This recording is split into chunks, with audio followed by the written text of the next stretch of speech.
Olá, tudo bem? Sou o professor Oli Soares, dentro da nossa Revolução Francesa. Vou trabalhar com você hoje aquilo que seria as jornadas revolucionárias, ou seja, o processo de quando a nossa revolução sai do papel, vamos pensar assim, ela sai do papel e vai para as ruas.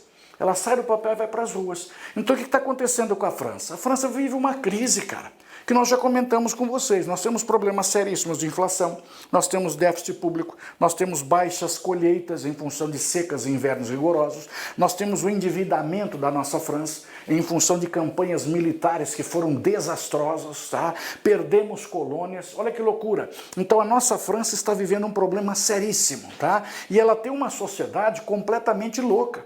Ela tem uma sociedade formada de privilégios. Nós temos, por exemplo, dentro da sociedade francesa, como você já viu em vídeos anteriores, nós temos um primeiro e um segundo estados que têm privilégios. Esse grupo privilegiado que está aqui, ó, tá? Quando nós falamos que esses grupos aqui, ó, possuem privilégios, significa dizer o quê? Inclusive o não pagamento de impostos. Ou seja, toda a carga tributária que você tem recai diretamente sobre a mão daquilo que seria o chamado terceiro estado. Que tem a presença de quem? Tem a presença, por exemplo, de camponeses, massas urbanas, que é a camada proletária, e ao mesmo tempo você tem o quê? A burguesia. Então, dentro de todo esse panorama, nós vamos encontrar o quê? Que a crise vai num agravante, a crise vai num crescente, tá? E a crise crescendo cada vez mais, olha só o mapa conceitual que vai mostrar para você. O nosso ministro Necker começou a propor novos impostos. Olha só, a ideia dele está aqui, ó. Precisamos de mais dinheiro, precisamos de impostos. Só tem um detalhe, primeiro e segundo estado não pagam imposto. A ideia, portanto, dele seria o quê? Seria impostos para todas as classes, ou seja, para todos os grupos, para todos os estados. Todo mundo deveria pagar imposto. O rei, portanto, então faz o quê? Ele convocou a Assembleia dos Estados Gerais. O motivo básico dessa convocação é um só. Dentro da Assembleia dos Estados Gerais, nós temos a representação dos estados, ou seja, os nossos deputados, onde cada um desses estados aqui, ó, possui um voto. Esse um voto significa dizer o quê? Independentemente do número de deputados, olha só, independentemente do número de deputados, cada estado tem um voto. Resumindo em miudinhos, ficaria assim, ó. Vamos imaginar, uma coisa hipotética, tá? Vamos pensar assim, o nosso primeiro estado, imagine que ele tenha 10 deputados. O segundo estado, vamos imaginar que ele tenha 20 deputados. E o terceiro estado, vamos imaginar que ele tenha aqui 40 deputados. Ou seja, o terceiro estado sozinho, ele tem mais deputados que os outros dois juntos. Só que nós temos uma votação, cara, muito louca. É uma votação doida, sabe por quê? Porque os 10 votos que estão aqui, os 10 votos juntos correspondem a um voto só.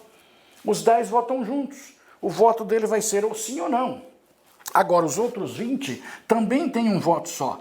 Ou seja, o voto deles vai ser ou sim ou não. E o nosso terceiro estado, tendo 40 deputados, ele também tem o quê? Ele também tem um voto. Então, teoricamente, dentro das urnas, tem quantos votos para serem contados? 3. Tem 3 votos para serem contados. Um voto do primeiro estado, um voto do segundo estado e um voto do terceiro estado. Não precisa nem dizer, portanto, que esses dois aqui, ó, eles têm um peso maior. Olha só, o peso desse aqui ainda é maior do que o segundo estado.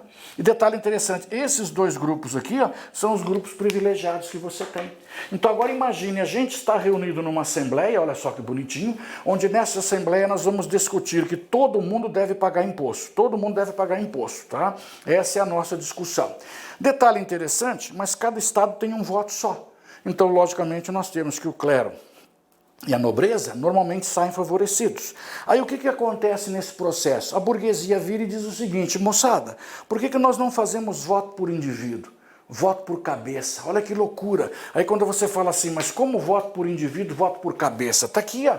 O que a burguesia pensou? A burguesia pensou o seguinte, se a gente fizer voto por indivíduo, nós vamos o quê? Nós vamos simplesmente ganhar.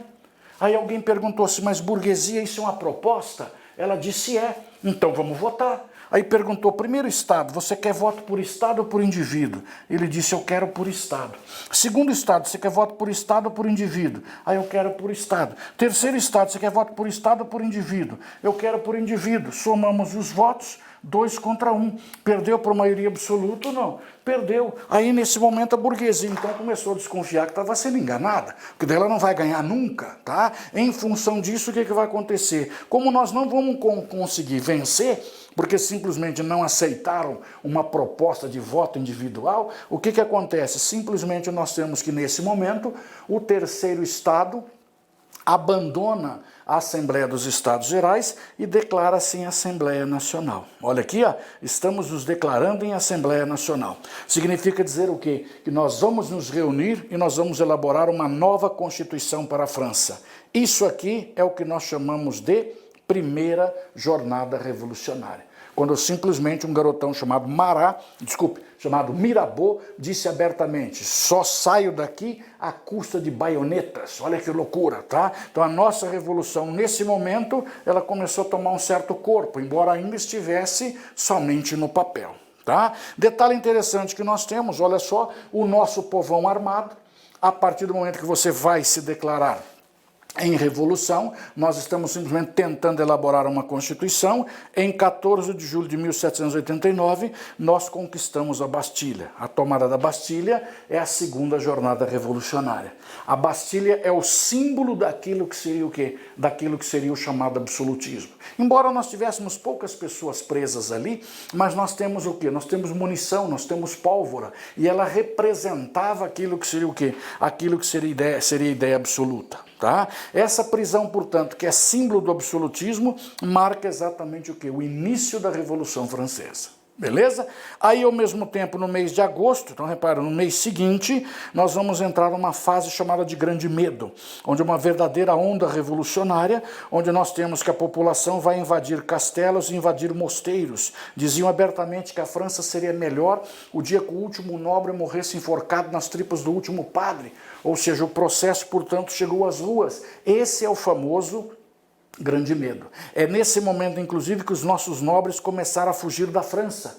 Nessa terceira jornada revolucionária, os nossos nobres começaram a pensar o quê? Eu acho que ficar aqui não é bom, não. Então os nossos franceses nobres começaram a fugir da França. E diante disso, o que nós vamos encontrar? Em outubro de 1789, tá? O nosso rei foi retirado de Versalhes e levado para Paris. Esta é a quarta jornada revolucionária. Ou seja, a nossa revolução tomou o corpo. A nossa revolução, portanto, está caminhando para uma fase o quê? De instalação de governos revolucionários. Tranquilo? Então essa, moçada, é a etapa que você tem das famosas jornadas. São 4 grandes jornadas revolucionárias. Desde o processo da votação naquilo que seria a nossa Assembleia Nacional Constituinte, tá? Até você chegar àquilo que seria o quê? Aquilo que seria o rei presente em Paris. Isso seria, portanto, o contexto daquilo que nós falaremos para você da nossa chamada Revolução Francesa. Perfeito?